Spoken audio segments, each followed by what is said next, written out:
This is Wayne from WGWI News coming to you from the Clintonville High School auditorium, where we're going to have a meeting about the mysterious Clintonville booms. Bring you parts of the meeting, and I also will be taking notes.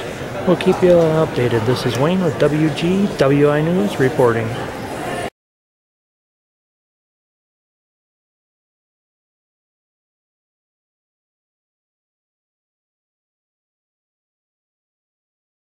Ask me questions why I'm not doing the press releases. We have an ordinance that says that our city administrator dispenses all news releases to the media and the community, and I don't have a problem with that. We need somebody that needs to keep everything together, and I'm part-time mayor, and it's impossible for me to do what she does and has been doing since about 2 o'clock Monday morning when this all started. So at this time, I'd like to introduce our city administrator, Lisa Kuss.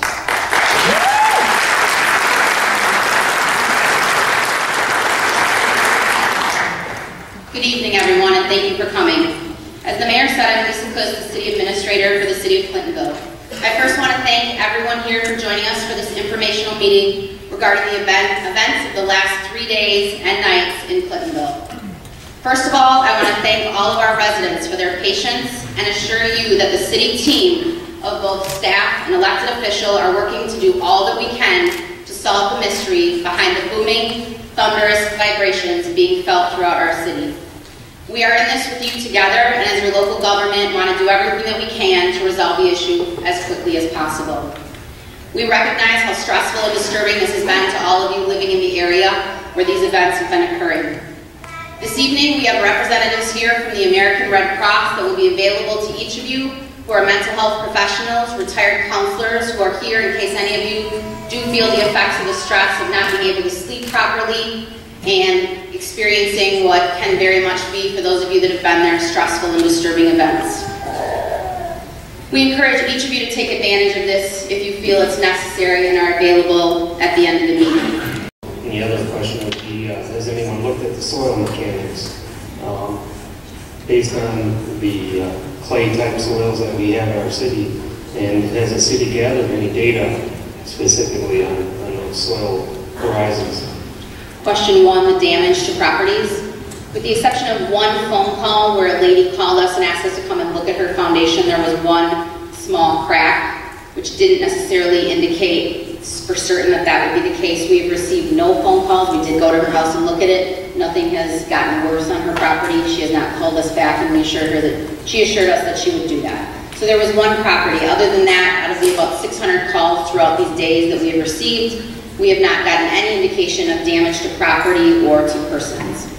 The second question regarding soils, one of the things that you do in a community when you're looking at having things like a water system, having underground wells, of which we have 7, mostly located in the southwestern corner of the community, we have lots of data about our soils.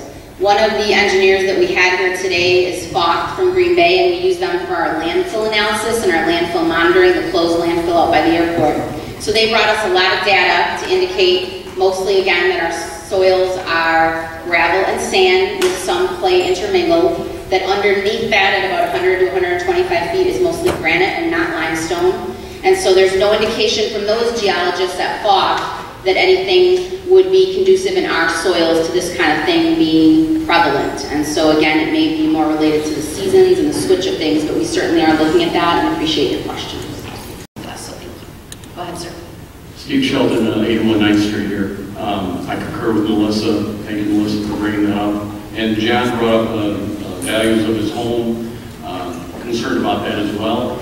And also a lady over here was talking about structural damage in her home. Has there been any insurance companies coming to you and saying homeowners insurance will not take care of this, that there might be some other alternatives like an earthquake insurance? We haven't looked at that, but certainly, again, as I indicated at the beginning, we can ask people that as we kind of proceed on and hopefully gather more information. I'd encourage each of you to speak to your homeowners insurance companies, whoever you have out there. We obviously the media for keeping our residents informed the last 3 days. You've been an effective communication tool for us to relay information to our residents when it isn't always easy to do that from City Hall. Our national media here today have also been getting the word out to people all over the United States and the world, and those people may be able to help us provide information to you and to our city officials to help this situation resolve itself as quickly as possible. We've been flooded with information from all over the world and are investigating each of those that seem legitimate possible reasons why this is occurring. We also want to thank Andy Carlin, our Waupaca County Emergency Government Director, who has been here with us since 2 a.m. on Monday morning and has provided a lot of assistance to us for 3 days and 3 nights. At this time, I would like to show you a series of maps which Ian Grassoff from Waupaca County GIS has prepared for us and has worked hard to create, showing day 1, day 2, and day 3s that have calls that have come in to the police department showing the location. So if you can lower the lights. Or not.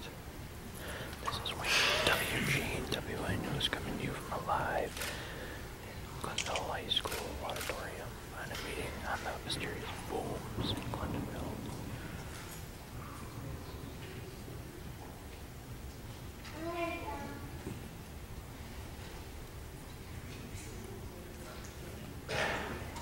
Just be a minute.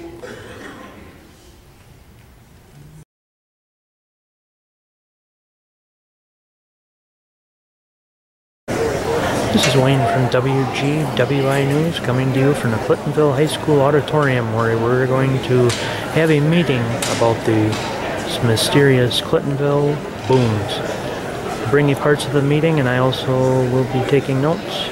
We'll keep you updated. This is Wayne with WGWI News reporting.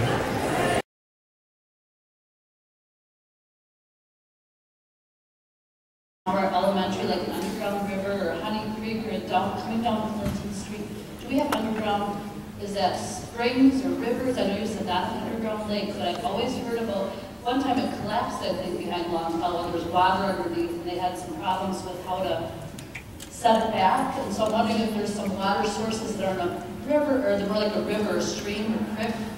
There's a couple of things that we've looked at. I believe one is called Brady Lake and Honey Creek and things like that. Some of the employees have actually walked down there to make sure that things haven't shifted. There's an open sort of box culvert under the ground that 2 of our employees have gone down in, and we will continue to monitor that. It doesn't seem that that's related. Again, that tends to be more southwest of the community, so it's odd that the intensity started northeast, and that's sort of where we've said that it may or may not be related, but we will continue to monitor that. That's a good idea. Thank you.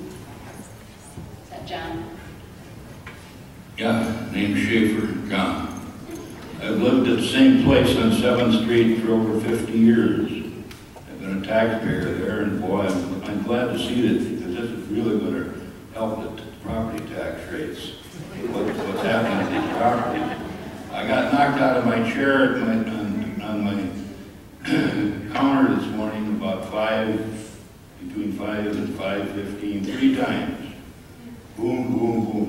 And these were not pivotal things. But they weren't like the one Sunday morning. It was like at 4:30. It was like a dynamite charge right outside the house. It sounded like it was right outside the house. Now the one this morning, there were 3 trucks just north of our place, down on the road that goes around the four-wheel drive by Seagraves on the curve there, and they both stopped and put on their lights and their warning flashers and so on and so forth.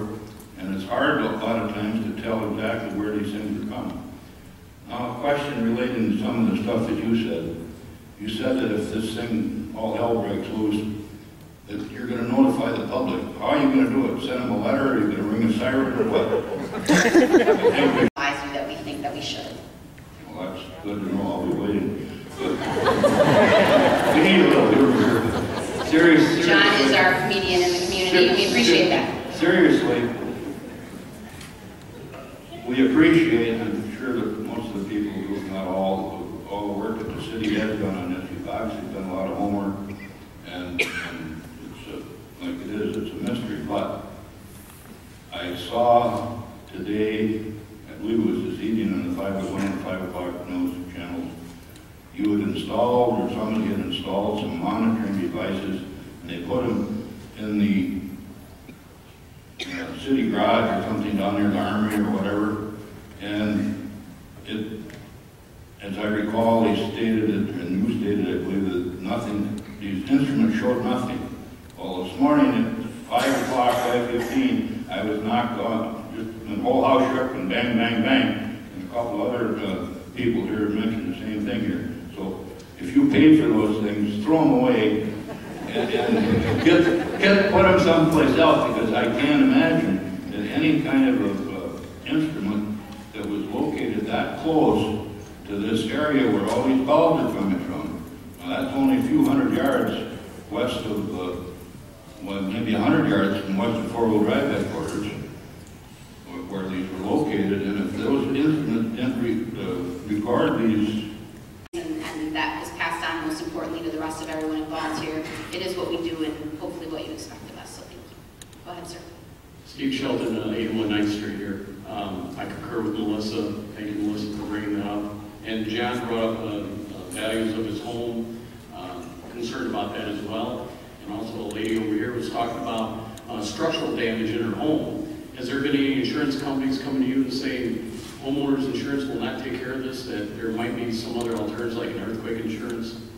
We haven't looked at that, but certainly, again, as I indicated at the beginning, we can ask people that as we kind of proceed on and hopefully gather more information. I'd encourage each of you to speak to your homeowners insurance companies, whoever you have out there. We obviously have quite a few in the community, and I'm sure many of you go outside of the community with larger companies to do that. So I encourage you to do that. We can certainly ask our insurance company and kind of ask around to some of our representatives to see what they would suggest and sort of help the public understand what would happen if there is any structural damage. And again, we encourage you that if you do have something that would indicate damage so that we find sort of a more intense area than others, please do call and let us know that. Thank you, though.